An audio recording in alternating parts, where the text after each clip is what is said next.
Hello mga boss, good morning, good morning. Habang maaga pa, tirahin natin. Dapat pag umandarong pan, siguro siya papalo. Ayaw niyo pumalo, kuha ka ng kuhan. Paluin natin.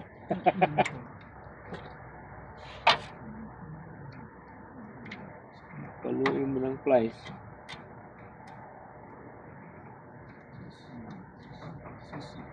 Sisi pa na to.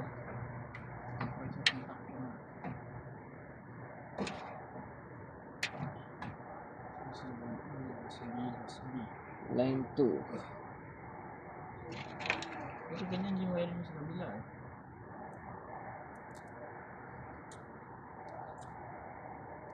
Balik ko sinasabi. Buo naman yung... Buo yung loob. Kasi kung may problema yung fan, yung download niya mag-bitrate eh. Oh, Di kaso sa supply na sa ibabaw mismo sumasabog eh. sambong na lahat, pati overload. Kasi kung may problema sa linya, dito rin sa ano yan, terminal sasabog.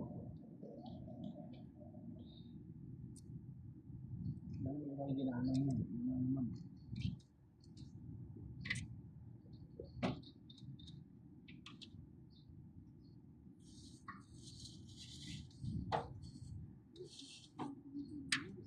Lampas ng hangin. Lampas ng hangin, dapat nagyan mo tukod yan. Baliktad eh. Baliktad yung kamati sa hangin. Okay na? Yeah. Tinatanggalin mo yung wire ron. Yung wire ron, wala nang connection. So mga boss, nasintensyahan natin yung problema niya, itong motor. Yan. Shorted na. Sentensyador na. Pagkita yung kontaktor kasi nung nakaraan. Okay, sila eh. Yung kontaktor niya nagka-problema. Eh ngayon, nagka-trouble. Isa-isa naming kuhan.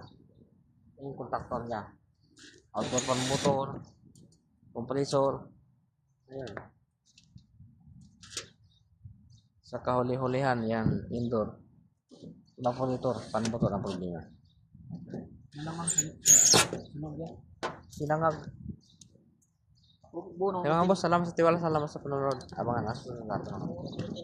Okay, mga tanim namin dito. Matis, yan. May men, kamuti, may talong. Wow, yan ang libangan. Ito yung unit namin, no? Samil. Yan, Samil. Ilan taon na to? Yung ito, Ha? kulang-kulang malamang 14. 2012 eh.